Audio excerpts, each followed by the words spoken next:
Skates over to Falls City Park, searching for her friend Casey, but doesn't find her. She skates to her home, and her mother says she's in the Narrows, handing out water bottles with a grassroots organization calling themselves Life Drop. Life Drop? The Narrows? What's Casey gotten herself into this time?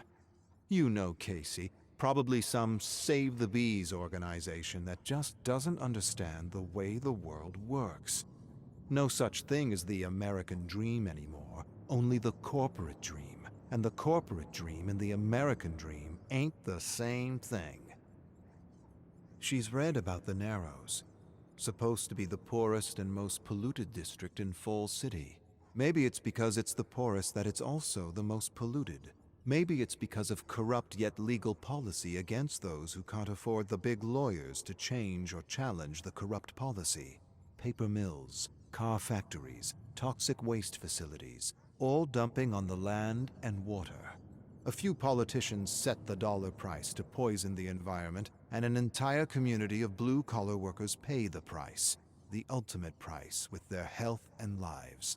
Nothing new, same old, same old. The fat cats and the bureaucrats keep doing it because they can. So long as there's money to be made in poisoning the world, someone will be there to make it.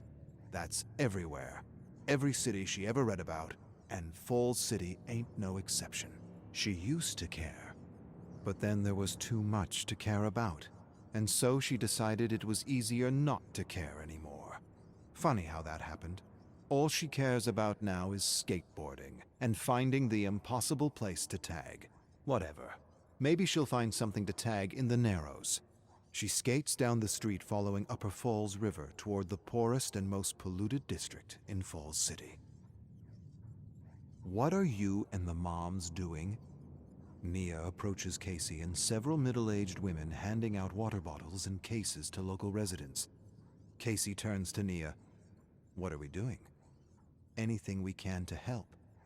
Nia laughs and nudges Casey. Let's go to the park. Casey nudges her back. Not today, Nia. This is important. Another day. Nia watches Casey and the other women handing out water to the poor. How many kids at home? 3? Okay, here's a dozen bottles. 4? Okay, take an extra container. When is our water going to be safe? Oh, the hell if I know. Is it dangerous to shower? To do the laundry? How bad is the water? Pretty bad. The water is killing our children. We need a center to treat the poisoned. Nia listens to all the talk with horror and disbelief. She's never really had to think about something as basic and essential as water. And now, she's thinking about water. Polluted water. And the poor in her city. They're saying it's the worst case of Minamata disease in the country. She doesn't know what that is. Minamata. But it sounds bad. Real bad. What's Minamata?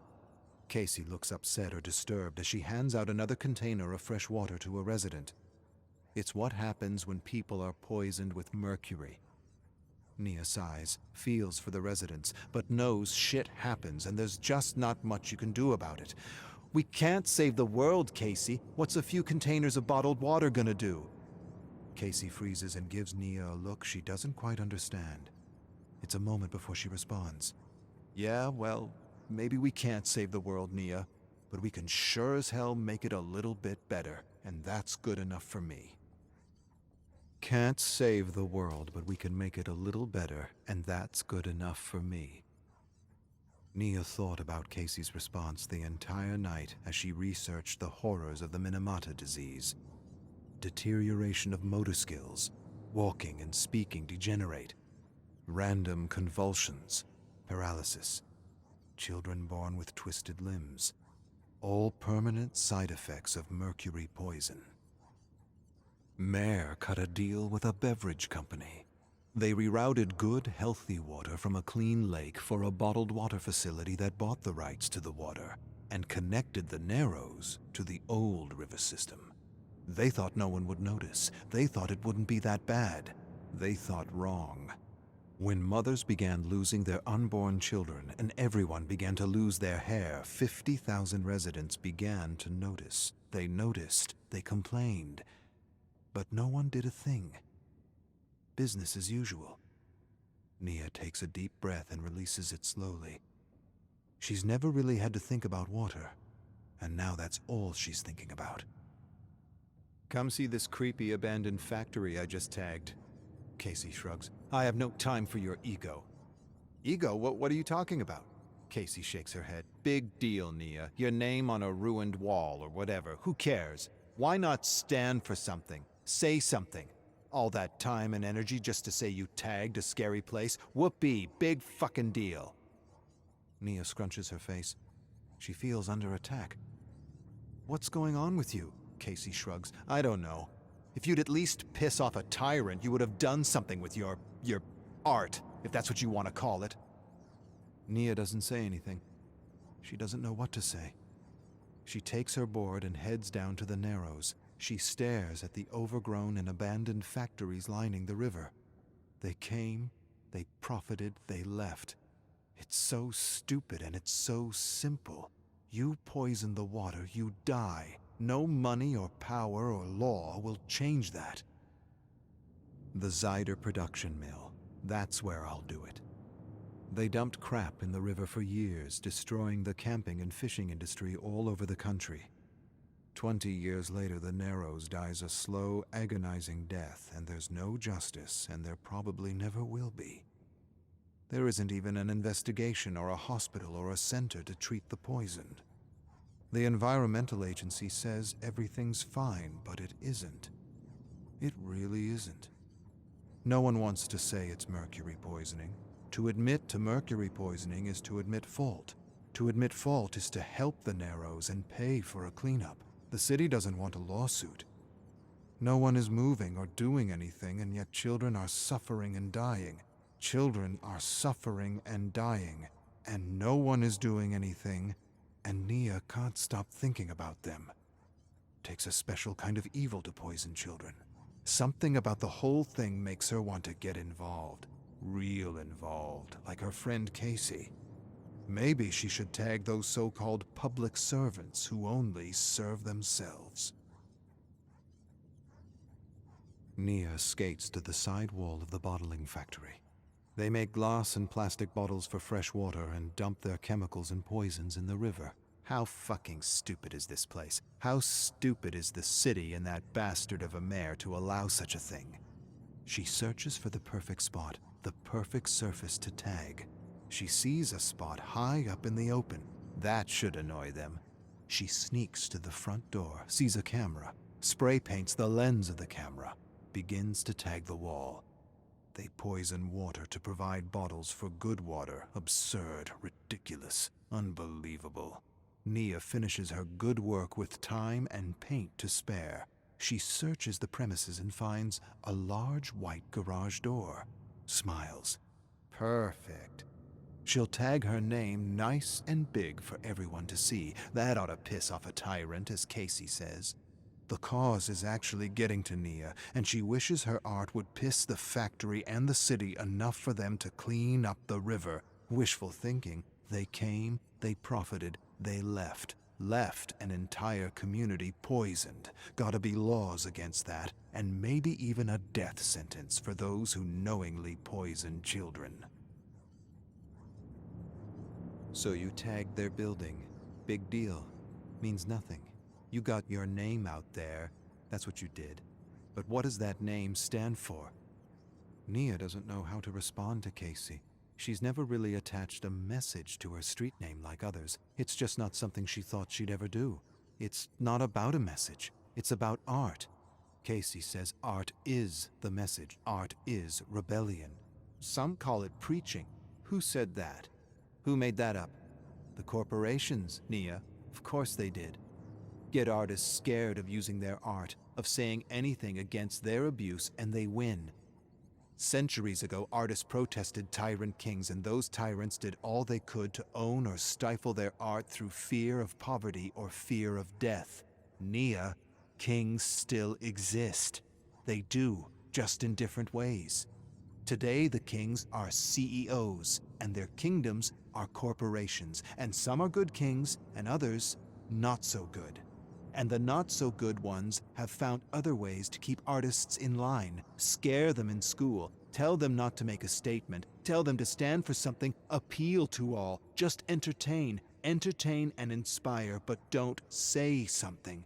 Don't be political. Nia, everything is political. Not to say something is to say something. Turning your back and ignoring corruption is a choice, a political choice of indifference. Nia sighs. She doesn't know. She's not sure. She's never really done it before like the others. It's always kind of rubbed her the wrong way. Casey scoffs at her tag. Stand up for something or stand for nothing. Your choice as an artist. Your political choice. Come with me. Casey jumps on her board and leads Nia into the Narrows. She leads her to a home where a father helps his son eat food in his bed. He's only 11. Never had a chance. The only mistake was trusting those who were supposed to protect him. He's dying. Mercury poisoning. Before, people in the Narrows died of natural causes. Now it's all mercury poisoning. Casey sighs and shakes her head. You sign your tag over the culprit's garage door and all you've done is advertise your street name.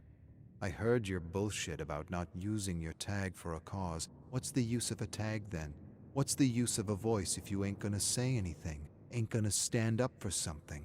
Art is an act of defiance, not an act of profit, not an act of fame. Say something, Nia. Let the world know what's in your heart. Someone just might listen and do something. Lend your voice to the voiceless. Not rebel without a cause. Rebel with a cause.